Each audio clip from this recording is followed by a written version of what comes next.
Like and subscribe, or this gigantic wasp will sting you when you go outside. Welcome to Animals Wow TV. Today we'll look at the top 10 most terrifying parasites that control their victims. Stay until number 1. You won't believe how many animals one worm can infect. Number 10. The wasp that turns cockroaches into slaves. Nature can be both amazing and creepy. Think about it. Some of the tiniest creatures have the ability to get their own way by manipulating bigger animals. Let's look at some of them. Here are 10 of the most terrifying parasites that control their victims. And we start the list with a tiny creature that looks beautiful but hides a deadly power. It's called the emerald cockroach wasp. Its multicolored metallic body makes it look like a real jewel. But its name doesn't contain the word cockroach for nothing. This tiny wasp can actually enslave a cockroach that's 6 times its size. How does it do this? Well, first, it stings its victim to paralyze it. Then it delivers a second sting, but this time the jab contains a neurotoxin that affects its prey's brain. In a short time, the wasp has a submissive and helpless cockroach that will do anything it wants. The wasp then tucks in, literally. It sucks some roach blood, then eats the antenna. Afterwards, it forces the roach to go with it to its lair. When they get there, the wasp lays eggs on its slave's abdomen. It builds a barricade of pebbles so the roach doesn't escape. But even if it physically can do it, the roach doesn't even try to escape. The eggs hatch and the larvae feed on the cockroach's body from within. Finally, the adult wasps burst out of the roach's remains. Number 9. The horsehair worm that forces crickets and grasshoppers to kamikaze. This is a horsehair worm. It may look like a long piece of black thread, but it is one parasite that crickets and grasshoppers fear. You see, this thin thing can make crickets and grasshoppers commit suicide, kamikaze style, and it does this in a very devious way. What happens is an insect larva, like a mosquito or mayfly larva, unknowingly eats a horsehair worm larva. You know how larvae are. They've just emerged from their eggs, so they're very hungry and will eat anything. Some of them have been known to resort to cannibalism just to feed. Anyway, a cricket or grasshopper, in turn, feeds on the evolved insect. The insect gets digested, but the horsehair worm doesn't. It continues to grow inside the cricket. And once it is fully grown, the worm instinctively wants to go back to the water to mate. But the cricket or grasshopper isn't built for swimming. So what's a parasitic worm supposed to do? Why, alter its host's central nervous system, of course. In this way, it forces its host to find the nearest body of water and jump into it. The worm doesn't care if the host drowns. It actually wants the host to die because this makes it easier to wriggle out of the corpse. Then it's free to find another worm and mate. Soon baby worms will be born and find their own host to manipulate. Number 8. The wasp that turns ladybirds into zombie bodyguards. Even parasites love their kids and want to protect them. But being parasites, this protection comes at a price. In the case of the green-eyed wasp, the price is the life of a ladybird. The female wasp lays an egg inside a ladybird. With the egg comes a virus that turns the ladybird into a zombie. When the egg hatches, it eats its way through internal tissues so it can burst through the host's abdomen. Once it's free, it spins a cocoon between the ladybird's legs.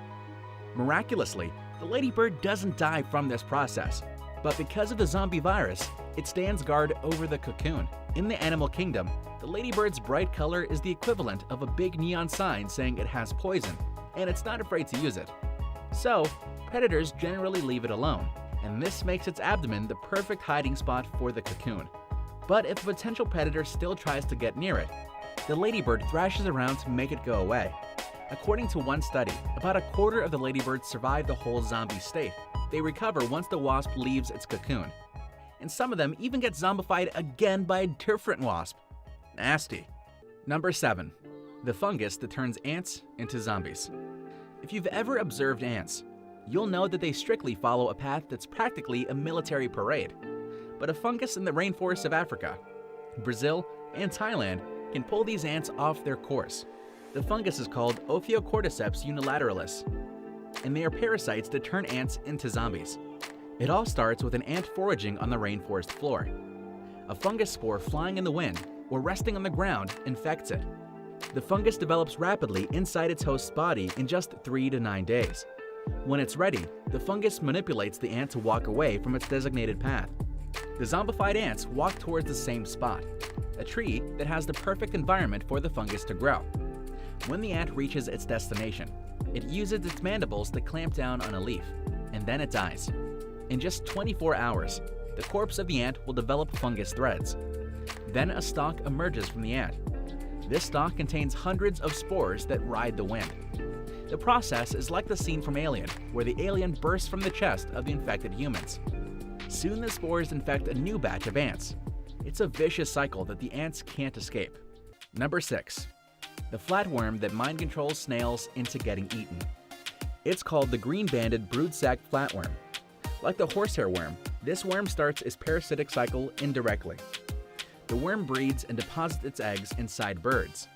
The eggs come out with the poop, which a snail unknowingly eats.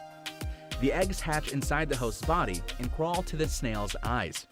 An infected snail is easy to distinguish because the worms make the eyes look like brightly colored green-black caterpillars. From their new position, the worms control the snail to climb to a high place and expose themselves out in the open. To birds, the snail looks like a buffet of caterpillars ready for picking, so they go for the snacks and peck out the eye stalks. And this is just what the flatworms want. Once eaten, they stay in the bird's guts, mate, and produce a new batch of eggs ready to be released to the next unsuspecting snail. We're halfway through. Are you liking this video? Then please take a moment to like and subscribe to our channel. Remember to hit the notification button for regular updates of our informative and exciting animal videos. Number 5. The barnacle that forces crabs to become surrogate moms. Typically, you will find barnacles attached to the sides of a ship or the tail of a whale, or all over the body of a turtle. The point is, you'll usually find them outside an animal or object. You don't really think about looking for them inside an animal. But there's one type of barnacle, called Sacculina, that takes over the body of a host crab. How does it do this?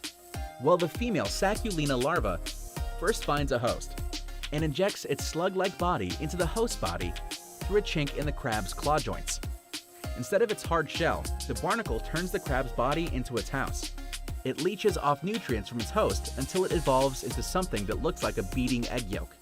Then it develops a sac where it can lay its eggs. If its host is female, the barnacle makes it infertile so that all of its nutrients will go to the Sacculina's eggs. Here's where things get really creepy.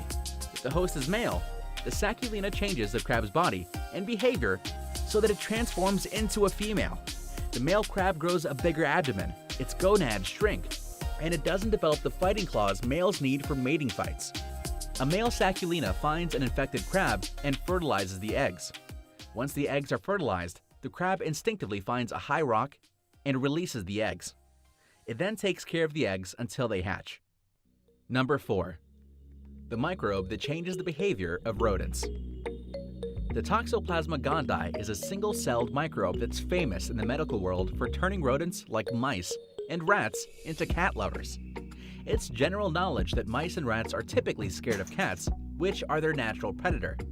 But the Toxoplasma gondii changes the brains of rats and mice and removes this fear from their minds and turns it into something else.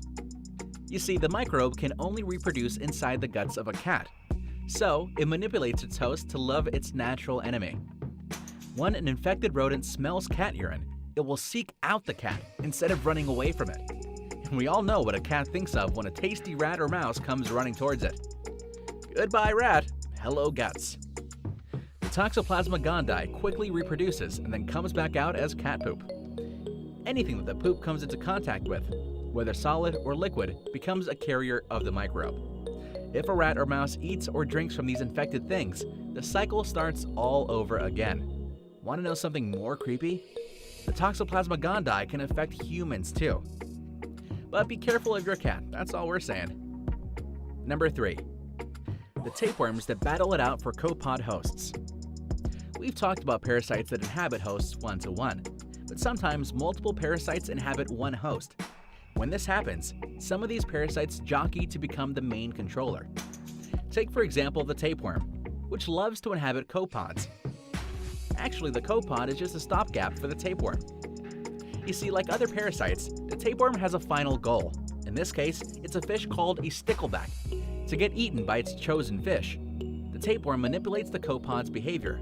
It makes the copod more active so the fish will spot it and would be lured to eat it. Now, if two tapeworms choose the same copod and are both ready to switch hosts, they both manipulate their host, which becomes really active, so both of them get to their goal. But what happens if an older tapeworm has the same host as a younger tapeworm? Well, it'll look as if the younger one isn't there. It doesn't matter if the younger tapeworm is not ready to make the switch yet.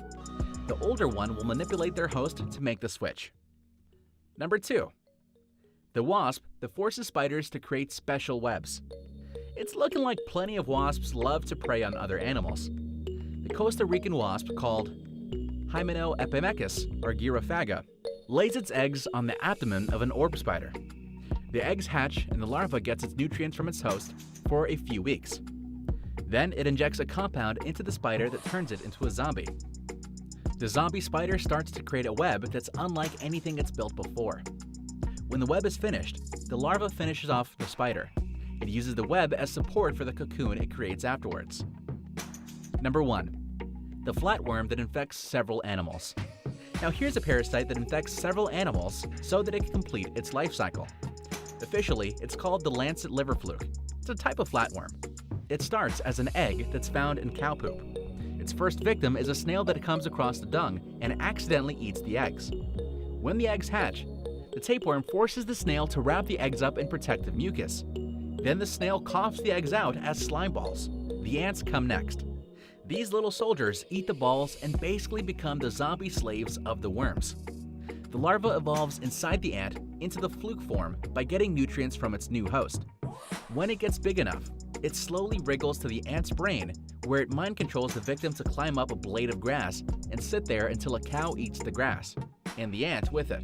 Inside the cow, the worms are ready for the final stage of their life cycle, reproduction. They lay eggs in the cow's guts, which are eventually secreted.